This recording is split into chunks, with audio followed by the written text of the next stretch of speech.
I want to hand you a banner, a torch of a heart for the nations, a heart for all people, a love for all people, and above all, a love for Jesus. A prayer partner said for the last week or so, he's been having this vision.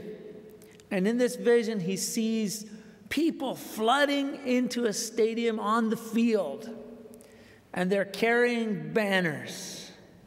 And the banners are banners of revival. And I say, Dad is dancing in heaven. It's our time to carry the banners. The banners for the heart for the lost. The banner for the nations. The banner for revival. A little later on, we'll have a little time of prayer for revival. We want to honor Dad with a time of prayer for revival. That was his heart. One of the things Dad asked at his funeral was to have a little sort of an evangelical outreach part to the service. So Mike did that, so I don't have to. And we're supposed to introduce ourselves. When I was very little, Phil I was Stevie, but Phil used to call me TT.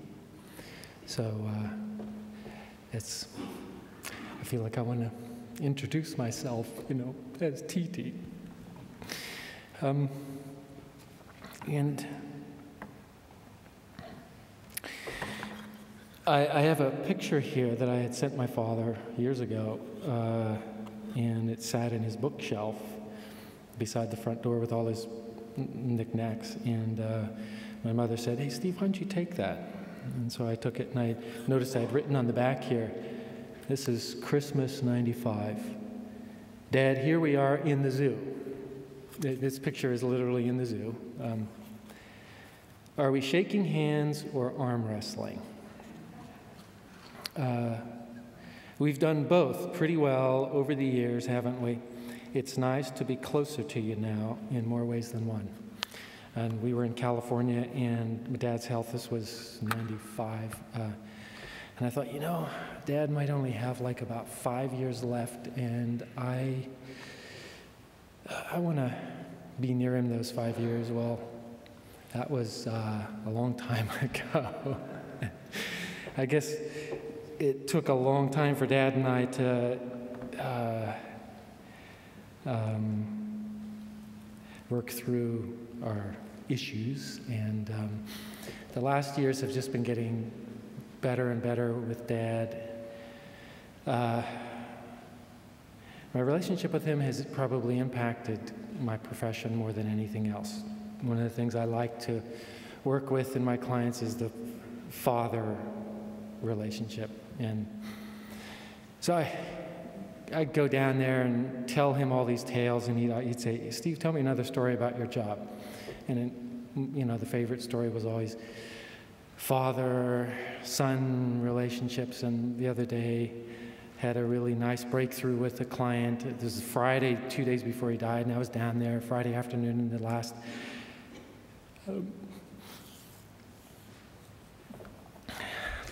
tea that I had was my mother and father, and I was telling him all about this, and this wonderful breakthrough with a client and her relationship with her father. And he was sitting there with this look on his face, and I paused, and he just laughed and said, "Steve, I got to tell you, I am so lucky that I didn't have a dad."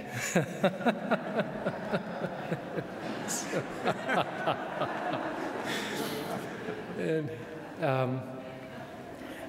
that was one of his challenges in life. His father left, I guess, when he was 2 months, and he would often talk about, "I don't know how to be a dad to you guys because I didn't have one."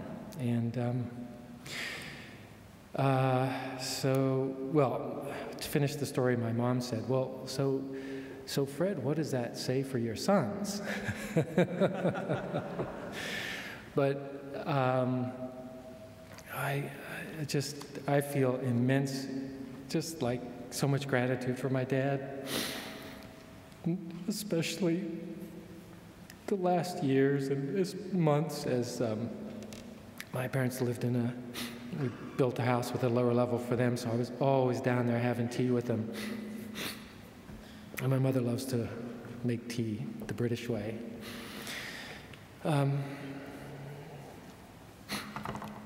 One of the times that I was down there, I used to take chocolate bars down there. As much as my dad liked to talk about theology and Christ, he also liked to talk about food a lot. And I used to really enjoy taking special little things to him.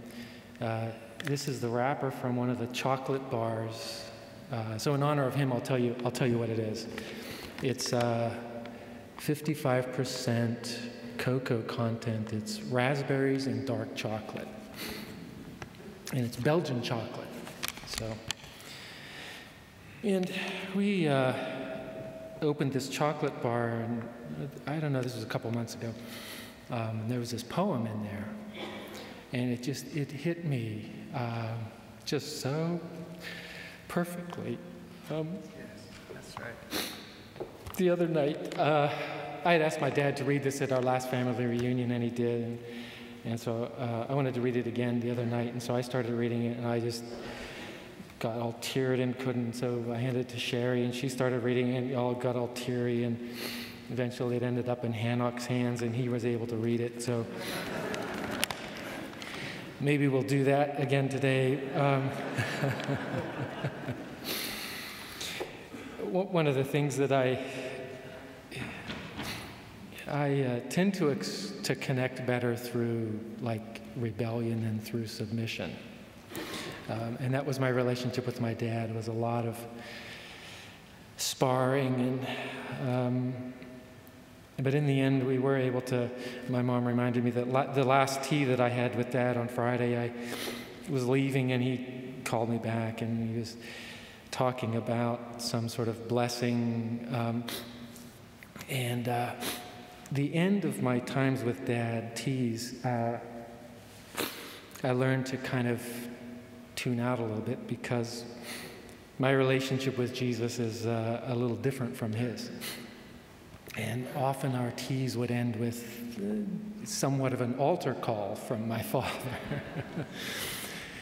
And so at that Friday tea, I was leaving and he called me over and I was holding his hand. He was laying in bed and he started talking about kind of a blessing, and he saw that I was starting to glaze over, and he shook my hand. He said, "No, Steve, I'm not talking about that."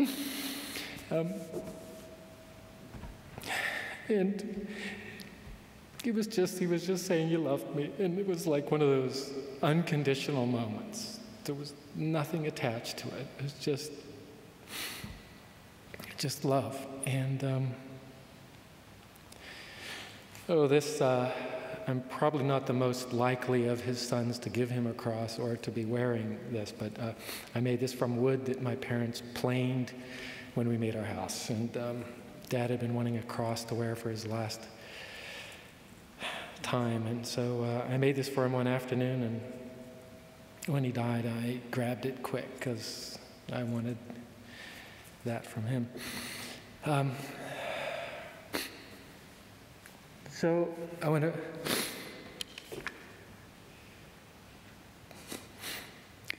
to read this poem because this is what I really want to. I want to do more of this in my life. I've tended to be the rebel, and that is kind of fun, but it gets a little tiring after a while. So I want to be more of this.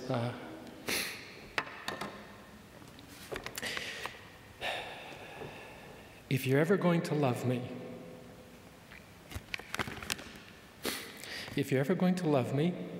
love me now while I can know.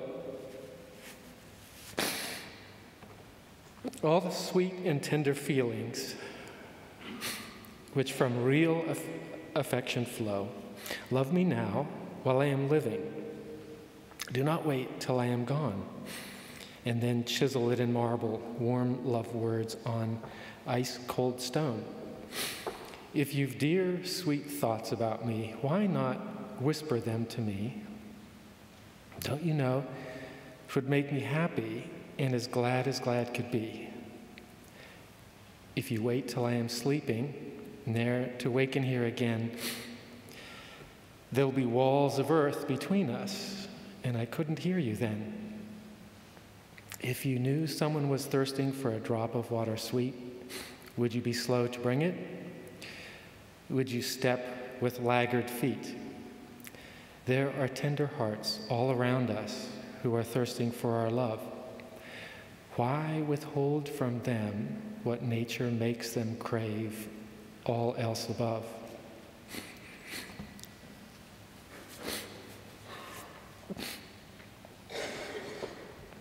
I won't need your kind caresses when the grass grows o'er my face. I won't crave your love or kisses in my last low resting place. So then, if you love me any, if it's but a little, let me know it now while I am living. I can own and treasure it.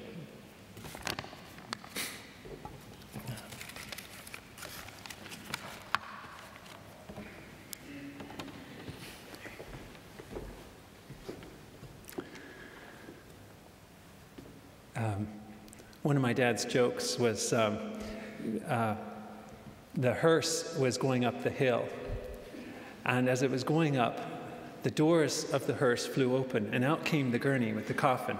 Down the hill it went, and up over a curb, and smacked into a drugstore window, and through the glass, and up against the counter, and flew open.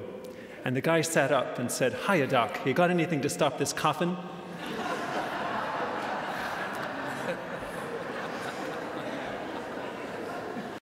Thanks for laughing. I live in Ireland and they don't find me very funny.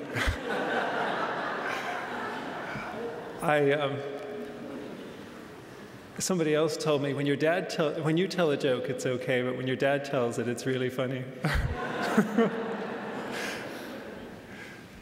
When I was in the woods in Dublin, when I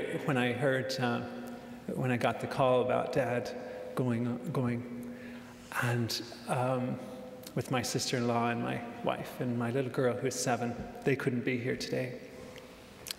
And I have to say, my first feeling was excitement for him and joy.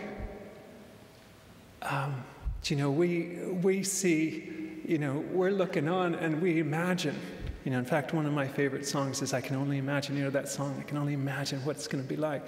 And he's there now, and he's on that next level, and he knows, as he said himself, at death, he knows more theology than all the theologians here put together. I think from my dad, I think one of the things that I inherited from him was my heart. I think my dad had a big heart. He loved people. And I'm the same. Don't always know how to say it.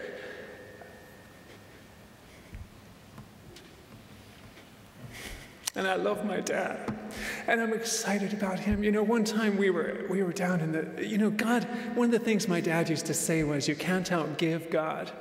And I think sometimes in a way my dad almost tried, and God would just be giving us stuff. And I remember one of the really nice houses that we had when we lived near Chicago, and had this big rec room and a pool table. And I was down there one time playing pool, and I heard this whooping and hollering coming down the hallway upstairs. And down he came down the stairs in blue pajamas. I think they were even kind of silky, if I remember.